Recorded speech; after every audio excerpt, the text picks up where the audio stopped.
Profesor, tengo que hacer 400 metros, llano. ¿Cómo estás, Luis, querido? Amigo de tantos años, ¿no? Bocha, Luis.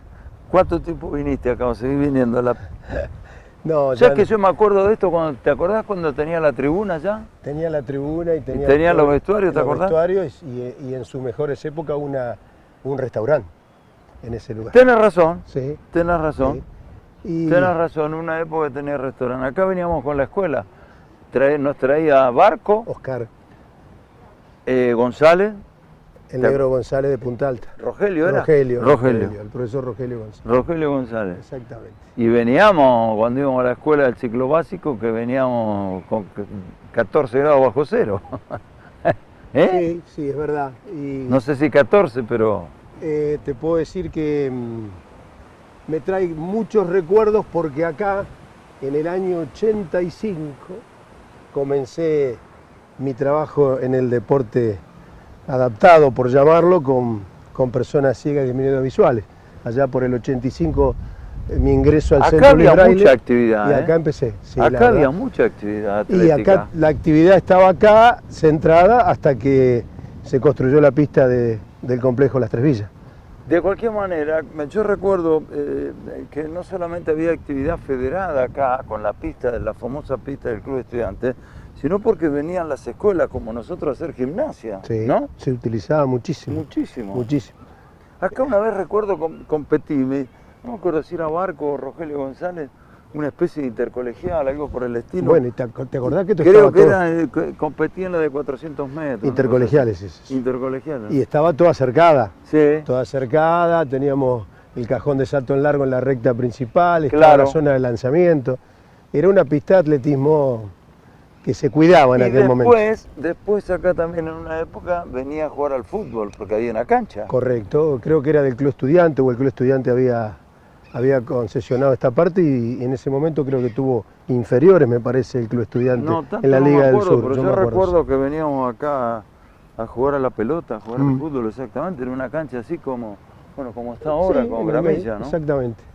¿Y ahora en qué quedó? ¿En nada? ¿Lo utilizás vos? No, vas a las Tres No, Villas. voy a Las Tres Villas y bueno, esto se utiliza mucho en el verano, viene mucha gente, ¿viste? Sobre todo cuando empieza el tiempo lindo.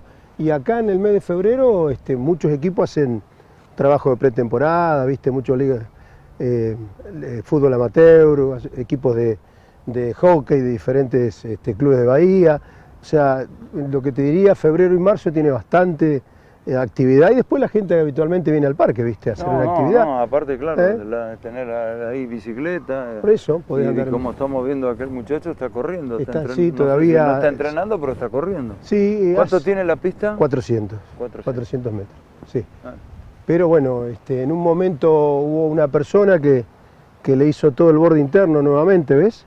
Todo alrededor, un voluntario que de a poquito lo fue haciendo y la habían acomodado, dentro de todo habían puesto el piso en condiciones porque estaba bastante abandonada, ¿viste? Te me acuerdo, tenía la tribuna, tenía vestuario y tenés razón, una época que hubo un restaurante, yo he venido, es cierto. No funcionó mucho tiempo, pero Sí. es así. Y después cuando la cuidaba Pascualito. Eso no me acuerdo. Pascualito la cuidaba acá esa pista, la mantenía. Acá te estoy hablando en la década del 80. Sí. ¿Y por qué te volcaste de alguna forma al atletismo para personas con algún grado, con otras capacidades, digamos? Y como te comentaba, mi ingreso al Centro Luis Braille en el año 1985 y 86 nos invitan a un torneo en La Plata, en una escuela de ciegos, y yo había empezado a hacer algunas pruebas de atletismo. Por ejemplo, velocidad, Pero vos fuiste salto largo. vos fuiste No, al Braille porque a vos se te ocurrió. Porque no, te llamaron. necesitaban un profesor. Necesitaban Un profesor de educación física para hacer el trabajo en lo que es la parte terapéutica, en el acondicionamiento físico y en lo que es el trabajo de la persona ciega, ¿no? Ahí fue, a mí me entro como profe de educación física, a hacer ese tipo de trabajo, lo terapéutico dentro del Centro Liberal. Y después surge la posibilidad a un grupo, que era el grupo más joven que teníamos de población en el Centro del Braille, venir a hacer actividad acá, al aire libre. Y ahí empecé a observar, digo, pucha, a ver, empezar a hacer velocidad, enseñarles salto en largo, lanzamiento. Y trabajamos todo un año en esas disciplinas del atletismo, con poco conocimiento, porque te estoy hablando de aquellos años, prácticamente no había nada. Un poco la creatividad, a ver cómo, la forma de poderles enseñar un salto, un lanzamiento. Quizá no tanta dificultad en la carrera porque uno corría al lado guiándolo, ¿viste? ¿Ibas con No, al lado, siempre al lado, sí, total. tocándole el brazo, sí. Nunca corría. ¿Nunca con una soguita? No, nunca, no. Ibas siempre, así, yo recuerdo. Siempre el objetivo fue que la persona cosa, sienta ¿no? libertad corriendo. ¿Cómo hacías para el salto en largo, por ejemplo? Y, por ejemplo, el salto en largo, primero era toda la exploración del lugar, ¿no? Lo llevabas... ¿Dónde estaba la tabla? Observábamos toda la parte de la tabla, la medición de la tabla, la caída, y empezábamos con saltos desde el borde del cajón y después con determinada cantidad de pasos coordinando. De a poquito. De a poco. Y después la forma de... Pero vos ahí no lo podías acompañar. No, la forma teóricamente de traerlos al salto era, de acuerdo a la coordinación de pasos, yo me ubicaba donde estás vos, por ejemplo, y tendrías que picar acá, los iba guiando con la palma o con la voz. Va, salto. Y eso lo trabajaba. Ah, le ibas con la palma, indicando estar 3, 4, 5, 6, arriba. Arriba. Y ahí picaba con un pie y caía con los dos. Desde ya. ¿Y cómo le enseñabas el movimiento? Y bueno, desde de la posición Porque estática. el salto en alto es cuando vos El salto en largo. El salto en largo, Bien, perdón. desde la posición estática, el movimiento, ¿no? Cuando yo levanto la pierna libre, cuando voy en el aire, caigo, todos esos movimientos los hacíamos desde el lugar. ¿Y le explicabas? Les explicaba, tacto, Lo agarrabas. exactamente, o lo hacía yo con el tacto, lo hacía él y yo lo iba llevando. De esa forma, la metodología que empleé. Y cuando hacía la carrera, cuando estaba por llegar al punto del impulso, ahí dejabas de aplaudir. Sí, va, donde tenía que picar. La persona, los atletas ciegos totales tienen una zona de pique de 1 metro por 1 metro, se le hace. Entonces dentro de esa zona es que tiene que apoyar el pie de pique. Los que son disminuidos visuales ya usan la tabla común. Esa fue la forma. Algo ven. Sí, algo ven. Quizás alcanzan a ver la corredera o la tabla pintada bien de blanco y sí, tienen visión para poder ver la tabla. Pero en la persona O sea que total, vos primero, de parado a alguien que le gustaba decir, pucha, voy a hacer mujer o hombre, voy a hacer salto en largo, primero lo tenés que decir ¿cómo diríamos? En seco, no sé cómo decirlo, decir, mirá, levantás el pie. Sí, activa o pasiva, eso es en forma pasiva. Estás en el lugar y yo te enseño el movimiento. Pero vos le tenías que decir, levantá el Totalmente, pie, porque levantá no te la ve. pierna derecha, exactamente. La posición, esa va a ser la posición en el momento de picar, cómo vas a ir en el vuelo, cómo vas a caer con las 2 piernas juntas. Ejercicios desde la posición pasiva, con diferentes elementos lo podés ir haciendo. ¿Con qué elementos lo Por ejemplo, hacías? lo podés hacer con un cajoncito con una altura más elevada para que el movimiento, elevar el centro de gravedad en el momento del pique, entonces al tomar altura él puede hacer mejor el movimiento que si pica a ras del piso. Entonces, le ponías como un obstáculo. un cajoncito, un cajón que vos te subís arriba, 40 centímetros, 50, la altura que vos quieras tener. Entonces ahí haces el pique y después haces el movimiento y caes. Desde esa posición, claro, porque digamos, la carrera llana es mucho más fácil. Claro, ibas al lado, ahí. Apuremos, ¿qué le decía? Claro, apuremos, sí, correr. vamos.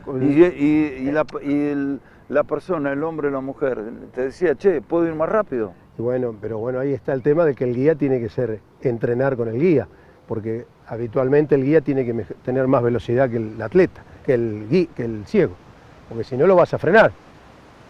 Entonces, bueno, tener la misma velocidad en el caso de las pruebas de pista, 100, 200, 400, o si hacíamos pruebas de calle, bueno, a ver, ¿qué atleta, por ejemplo, en aquella época que empezamos a hacer las primeras pruebas de calle, ¿te acordás? La Nueva Provincia, Sí, claro, Reyes. claro. Bueno, yo acompañaba a un atleta ciego que tenía el mismo ritmo que él. Después estaba Miguel Sibeli, ¿te acordás de Miguel? Sibeli, Bueno, claro. Miguel era mucho más ritmo que yo, entonces buscaba un atleta que lo guíe. Ah, que corriera tan rápido. Que corriera tan rápido como que Miguel, tuviera tanta porque si lo resistencia. llevaba yo lo frenaba.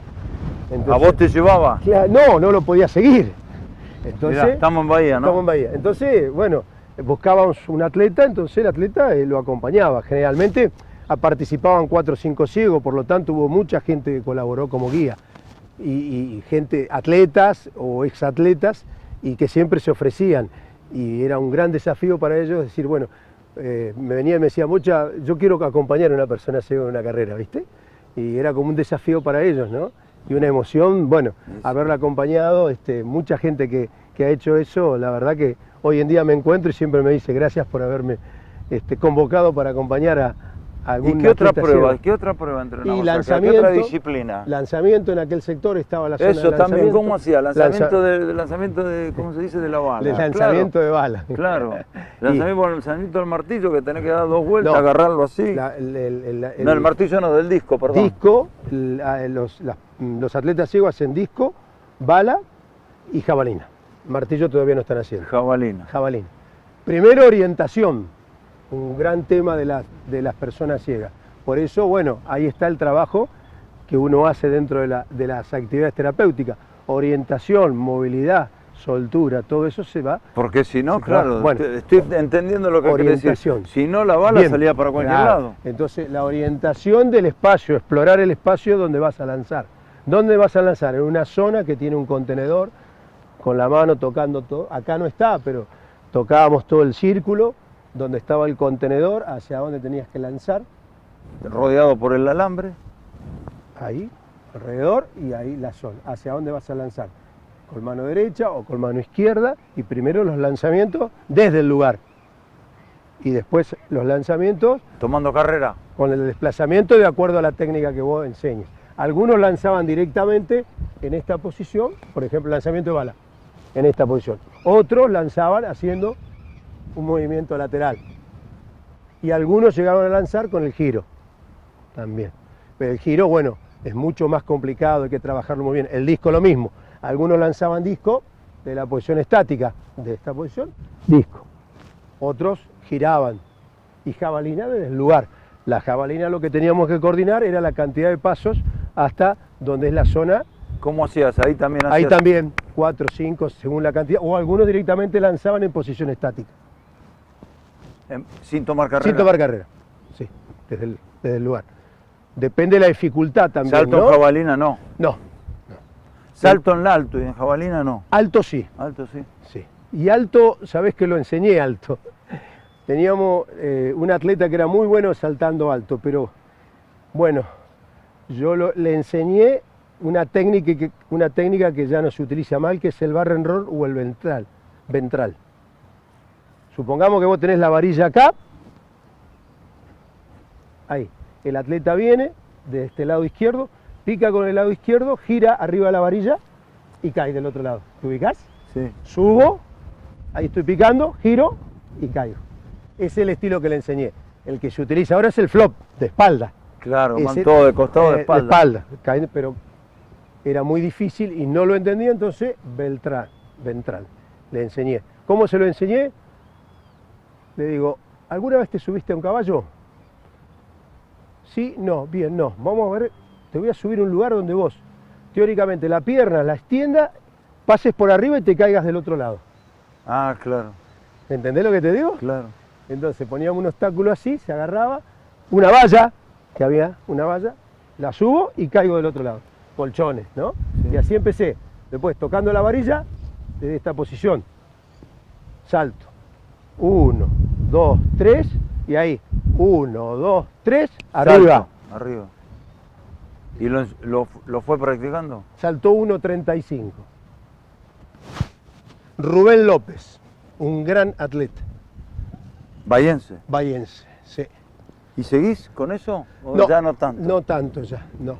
Con el que hemos tenido una continuidad es con Miguel Cibeles. Con Cibeles hemos seguido haciendo triatlón que también hicimos.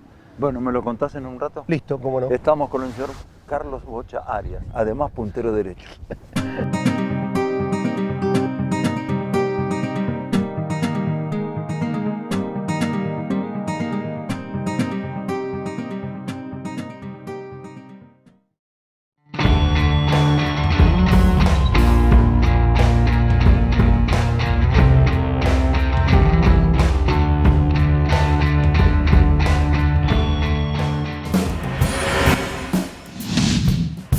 Ahora, me quedé pensando Mientras íbamos a la pausa, el tema del salto, como vos dijiste, se da media vuelta, salta. ¿Y no tiene miedo la persona de que, no sé, que allá no haya nada? Exactamente, sí. Es un aspecto de las personas ciegas o disminuidas, el tema de saltar al vacío y cuando toco, ¿no? Digamos, el suelo, la sensación. Así que eso, cuando nos fuimos a trabajar ya en el año 87 a la pista de Las Tres Villas, ¿cómo lo entrenábamos? ¿Viste las escaleras de la llegada? ¿Te ubicás? Sí. Bueno, subíamos los escalones, del otro lado poníamos colchones de salto en alto. ¿Estás hablando de la escalera de la tribuna? Sí, no, de la llegada, que hay 2 escaleras a cada lado, donde están los cronometristas y los visuales. Sí. Ahí. Entonces subíamos a los escalones, nos íbamos a la punta y de ahí saltar a las colchonetas. ¿Vos saltabas con él? También saltábamos todos. Y yo saltaba con los ojos vendados. Para a ver cómo era la sensación también, ¿no? Porque ellos me transmitían y me decían, caer al vacío no sabés lo que es, bocha. Qué sensación, hasta no poder tocar algo firme. A los segundos que tocas. Claro, hasta ahí estoy, esa sensación en el aire de no ver a dónde vas a caer. Así que eso también se entrenaba. Sí, se estimulaba y se entrenaba, sí. ¿Y qué fue lo que más satisfacciones te dio? Todo, pero Todo. bueno, ahí dice, no sé. Todo. Lo del triatlón que dijiste. El triatlón es bicicleta, nadar, bicicleta y correr. nadar, mar. Mar, laguna, con Miguel Río, con Miguel Sibeli, bueno, y otros atletas también del Centro Luis Braille. Comenzamos en el año 89 el primer triatlón. Y después, bueno, le dimos continuidad con Miguel. Tenemos una bicicleta en tándem, que es doble, y habitualmente hacemos Montehermoso, Poam, y tuvimos una experiencia... ¿Lo seguís haciendo? Sí, y tuvimos una experiencia en el río que nunca habíamos nadado. Nos invitaron en Viedma en el año... ¿A Río Negro? A Río Negro, en el año 2018, a una fecha del Nacional, y ahí nadamos en el río, que fue una experiencia nueva. ¿Por? Y porque en el ¿Es río diferente a nadar en el al mar? mar y a la laguna, sí. ¿Más peligroso, menos peligroso? Y igual? viste, el tema es la corriente, cómo vos buscás la corriente y después cuando tenés que salir. ¿No? Nosotros nadamos cruzado así, salimos de acá para que vos tengas, y teníamos que salir allá en la llegada, en el palo. Entonces había que nadar siempre buscando Medio la derecha. diagonal. En diagonal, pero a la derecha, porque si no, ¿Y la corriente te te hacía así a parar. Entonces fuimos muy bien, pero cuando llegamos al medio, que estaba la máxima corriente, íbamos muy bien. De repente, agua así, y me había pasado. De la salida. Miguel, te habías pasado Yo voy vos. con él al lado, nadando. ¿Se habían pasado de la Nos llegada? habíamos pasado, no, nos habíamos pasado. Entonces tuve que hacer esto y nadar en contra. Para allá. Lo que nos La lengua costó hasta salir, acá. Lo que nos costó salir. Esa fue una de las experiencias. Pero después, bueno, Miguel es un atleta en toda la palabra, realmente. Y ahí salimos y bueno, hicimos la bicicleta y el trote, sí. Esa también ha sido unas experiencias. Te puedo decir que, no sé si no fueron los... No tengo registro, pero en el año 89 yo no sé si no fueron una de las primeras personas ciegas que hicieron en el mundo triatlón. ¿Ah, sí? Sí. No lo tengo, pero te estoy hablando de 1989. Hoy es muy habitual. Sí, Es muy habitual. Ah. Sí. Y Y después, bueno, me preguntaba satisfacciones. Mi profesión, como profe de educación física, mi paso por todas las escuelas que he estado, sobre todo escuelas especiales. ¿Por qué te volcaste a eso? ¿La vida te llevó o fue una elección? El hecho de haber estudiado profe de educación física. No, un poco por eso y otro sí. poco por qué te volcaste Bueno, a las personas el deporte con fue mi pasión toda con la vida. alguna incapacidad o Sí, capacidad discapacidad, diferente. una discapacidad.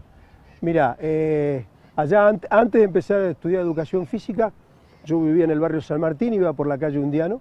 En aquella época trabajaba en una casa de repuesto y me habían dado para ir a casa la camioneta donde repartíamos los repuestos. Y venía un viernes a la noche y cuando estoy por Undiano derecho paso el paso a nivel y veo un chico en silla de ruedas esperando el colectivo. Te estoy hablando del año 80. Y me freno y yo le digo, ¿querés que te lleve? Le digo, ¿dónde vivís? Vivo en el barrio Rucci. Y yo no sabía, le digo, ¿qué hago? ¿Cómo te subo? La silla, ¿te imaginás? Era para mí una novedad. Me dice, no, vos primero sentame acá, después la silla yo te digo cómo la plegás, bueno, y empezamos a charlar.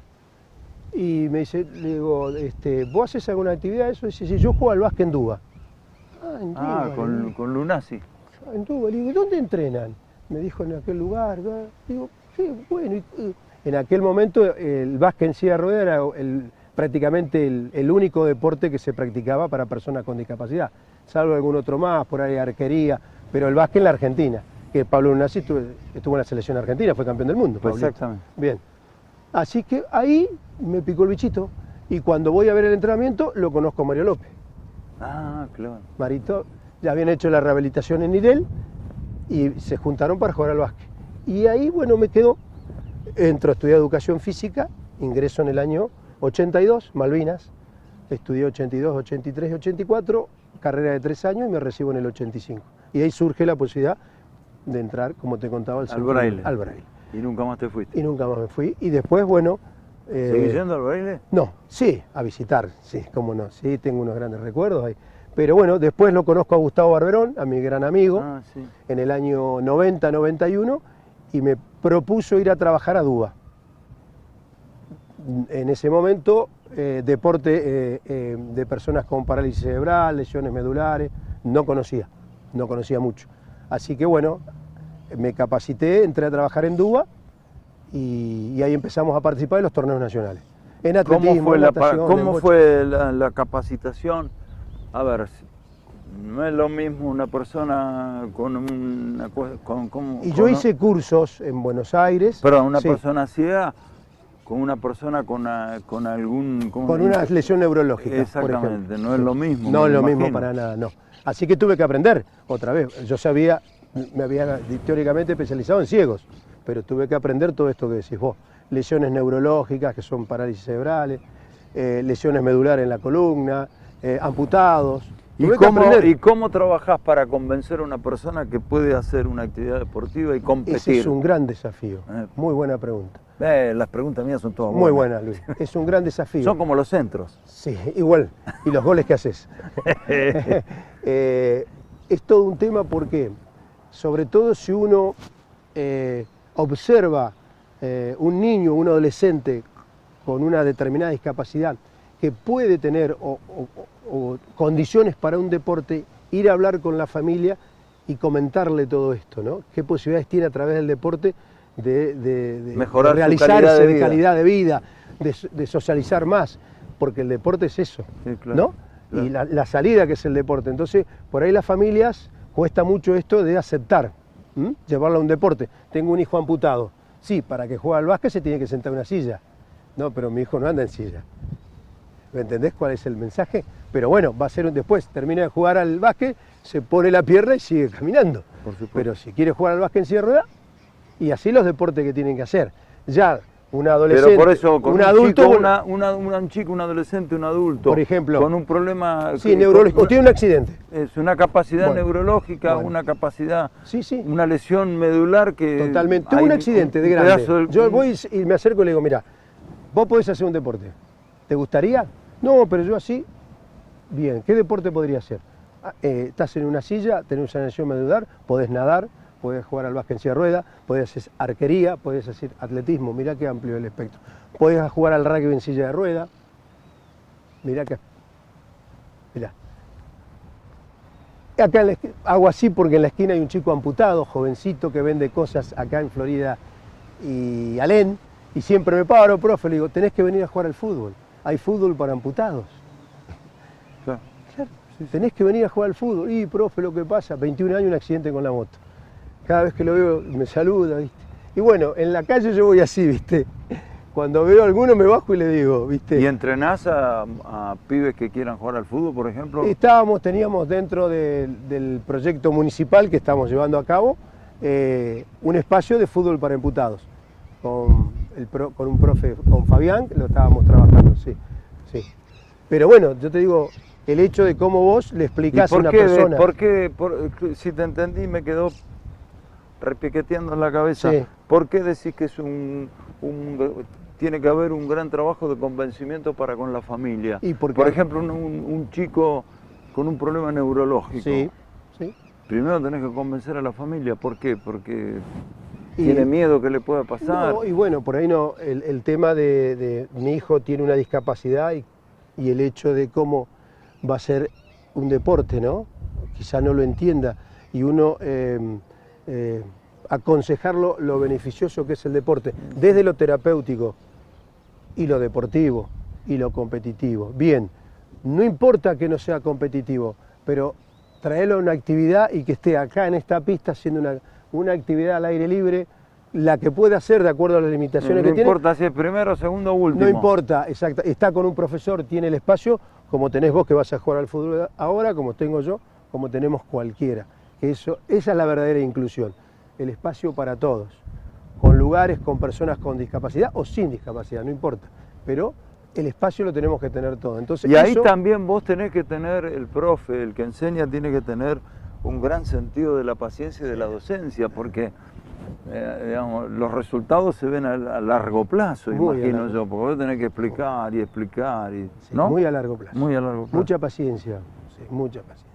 A largo plazo. Lo que pasa es que me imagino de una enorme satisfacción personal cuando vos lo veas al tipo que le enseñaste durante tanto tiempo y de pronto lo logra, para él también. Sí, y simplemente, para ella. Y simplemente te digo esto, mira, un chico sentado en una silla va a un evento en las Tres Villas, un evento recreativo, y lanza una pelota de softball porque no tiene más fuerza, y vos ves en su rostro la satisfacción, y después por eso le damos a todo una medalla, es como si hubiera ido a las Olimpiadas. Esa es el tema, ¿no? Me parece a mí por donde pasa. Sí, claro, ¿no? claro. El lugar, que se sienta feliz y que él sepa que puede hacer algo. Entonces, bueno, eso lo tiene que ver la familia. Vos se lo tenés que explicar a la familia. El porqué del deporte, el tema de la socialización, eso la familia lo tiene que entender. Quizás le cuesta, uno lo entiende tantos años, la familia, ¿no? Imagino yo la enorme cara de satisfacción de alguien que logra así sea un objetivo así de chiquitito. Más allá de si haces un gol, si perdés, no, más allá de gana. eso, pero el hecho de hacer algo, de jugar a cualquier deporte, así seas malo, como bueno, en mi si caso. Vos sentís eso, te imaginás por eso digo, lo que siente un chico que tiene una discapacidad, sobre todo. Que se cree que no lo puede hacer. Que no lo puede hacer. Hasta tenés fútbol en silla de ruedas, power chair. ¿Y qué chicos están ahí sentados? Algunos la manejan con el mentón, la silla, otras apenitas con una mano, pues son chicos con un compromiso muy severo. Se ha creado ese deporte, así que fíjate vos, se ponen botines para jugar, y la camiseta. Te sentís canilla. Te sentís canilla. Te sentís y estás sentado ahí, vos lo ves que mueve la silla con el mentón. Bueno, la verdad un gustazo. Igualmente. Gracias. Gracias.